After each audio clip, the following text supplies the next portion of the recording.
Alright, page 3, even, of Unit 11 review. This is the quadratic formula. The first step for your quadratic formula is make sure that your equation is set equal to 0. So for 28, I'm good to go. Everything's set equal to 0. Then I want to label A, B, and C. From here, you want to plug in what you know to this equation. X equals the opposite of B. If B is a -7, then opposite of that is a +7. Plus or minus the square root of B squared, so you would do a -7 squared, minus 4 times A, which is 4, times C, which is 2, all over 2A. So this is the start of my quadratic formula, just plugging in the numbers. Then you want to simplify. In my class, we go ahead and simplify that 7 squared, -7 squared, to get 49, plus or minus the square root of 49. Then we take this right here and we multiply it all together. -4 times 4 times 2 should be a -32, all over 2A. So 2 times 4 is 8. From there, you want to take 49 minus 32. You get 17. So 7 plus or minus the square root of 17 all over 8.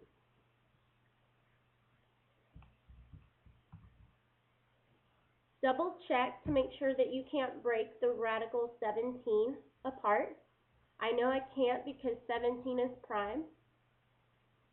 Because I can't reduce or simplify this radical, I'm finished here. Make sure that you understand there are two answers here. There's the plus version with 7 plus radical 17 over 8, and the minus version, 7 minus 17 radical 17 over 8. Okay, so there's two answers there, and that'll come into play whenever we reduce a little bit more. Okay, but for now, you're finished with that one because it can't be simplified. Let's look at number 30. First thing you want to do is make sure it's set equal to 0. This one's not, so I'm going to have to move that 3 over by subtraction. And I'm going to rewrite it, s squared minus 3s minus 3 equals 0. Whenever you're rewriting it like that, make sure that your variables are in descending order, so that A comes first, B, and then C. Notice A here is going to be 1, because s squared doesn't have a number in front of it, so it's that imaginary 1. Then you want to plug into your formula. X equals the opposite of B, so the opposite of a -3 is a +3, plus or minus the square root of B squared. I'm going to go ahead and write that as 9, because I know -3 times -3 is 9, minus 4 times A, which is 1, times C, -3, all over 2A. And then we simplify. Multiply here, the -4 times -3 is +12. So inside your radical, you can say 9 plus 12 all over 2. Then you add inside your radical. So you get 9 plus 12 is 21 all over 2.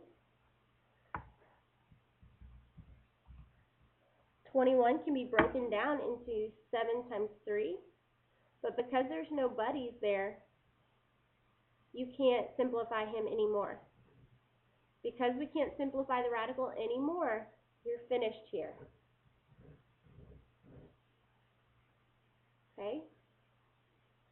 Let's see if 31 has one that we can simplify a little bit further.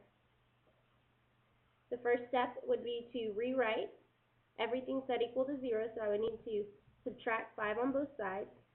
You get 2y squared minus 10y minus 5 equals 0. And label your A, B, and C. A is going to be 2, B is a negative 10, and C is a negative 5. Plug them into your formula. X equals the opposite of B, so it's a positive 10, plus or minus the square root of B squared, which is going to be 100, minus 4 times A, which is 2, times C, which is negative 5, all over 2A, 2 times 2. Multiply that negative 4 times 2 times negative 5. Let's see, it should be 40.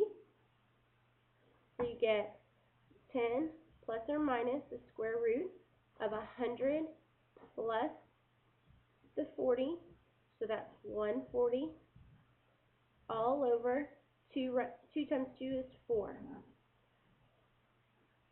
Then we would want to simplify that radical. Break him up. I'm going to do 14 and 10. 14 breaks up into 7 and 2. 10 breaks up into 5 and 2. So 2 gets to come out. So I'm going to rewrite 10 plus or minus, and then a 2 on the outside of the radical. And the 7 and the 5 have to stay in. So 7 times 5 is 35, all over 4. Okay?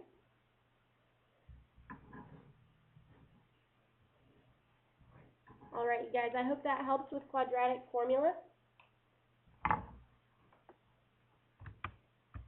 This is the end of Unit 11 review videos.